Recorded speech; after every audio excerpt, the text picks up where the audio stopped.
Biden calls on Niger's junta to release Bazoum and restore democracy.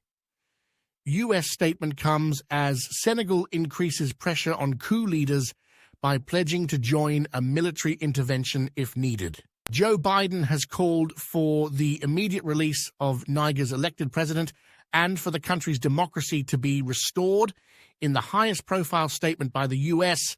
since the coup that removed Mohamed Bazoum from power, as Senegal also ramped up the pressure by saying its troops would join a military intervention if necessary. I call for President Bazoum and his family to be immediately released and for the preservation of Niger's hard-earned democracy, the U.S. president said in a statement on Thursday, the 63rd anniversary of Niger's independence.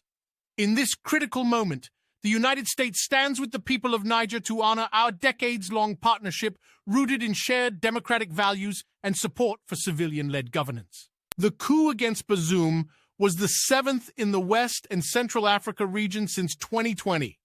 In the Senegalese capital, Dakar, the foreign minister, Aissata Tall Sall, told reporters that there had been one coup too many in the region and that Senegal would participate if the Economic Community of West African States, ECOWAS, decided to intervene militarily in Niger. Senegalese soldiers, for all these reasons, will go there, she said, citing Senegal's international commitments. Senegal's conviction is that these coups must be stopped.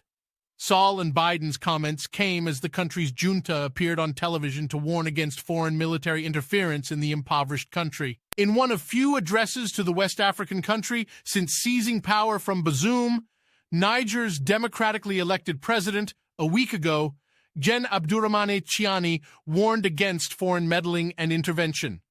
Tiani called on the people of Niger as a whole and their unity to defeat all those who want to inflict unspeakable suffering on our hardworking populations and destabilize our country. His remarks came after ECOWAS officials said the political and security group would consider military intervention as a last resort should the coup leaders fail to back down. Niger has been a key Western ally in the Sahel region in the fight against regional jihadist groups and has hosted French, U.S., and other troops. Russia has attempted to exploit the spate of recent coups in the Sahel. Western officials fear that if military missions leave Niger, it would create a vacuum that Russia and its Wagner mercenary group would fill. The Kremlin already has a significant presence in Mali, Central African Republic, and Sudan, while courting Burkina Faso. With the ousting of Bazoum, those missions, France's in particular, are seen as under threat as coup leaders have stirred anti-foreign sentiment that has spilled over into sometimes violent demonstrations. Biden said, "The Nigerian people have the right to choose their leaders. They have expressed their will through free and fair elections, and that must be respected." But Tiani, in his televised speech, said Niger was facing difficult times and he condemned the hostile and radical attitudes of those opposing his called the sanctions imposed by ECOWAS after the coup illegal, unfair, inhuman, and unprecedented. These include halting energy transactions with Niger, which gets up to 90% of its power from neighboring Nigeria, according to the International Renewable Energy Agency. Niger has blamed a series of recent rolling electricity blackouts in several cities on Nigeria, cutting its power supply.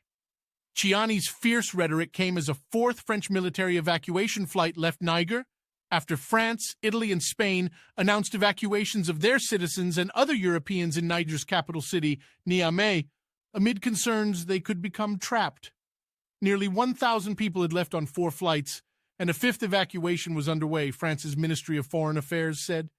The U.S. State Department on Wednesday also ordered what it said was the temporary departure of non-essential embassy staff and some family members from Niger as a precaution. A 2-day meeting of defense leaders of the ECOWAS bloc opened on Wednesday in Abuja, Nigeria's capital, to confer on next steps. Abdel Fattah Musa, the bloc's commissioner for political affairs, peace and stability, said the meeting AE would deal with how to negotiate with the officers in the hostage situation that we find ourselves in the Republic of Niger. It remains unclear how likely an ECOWAS military intervention is.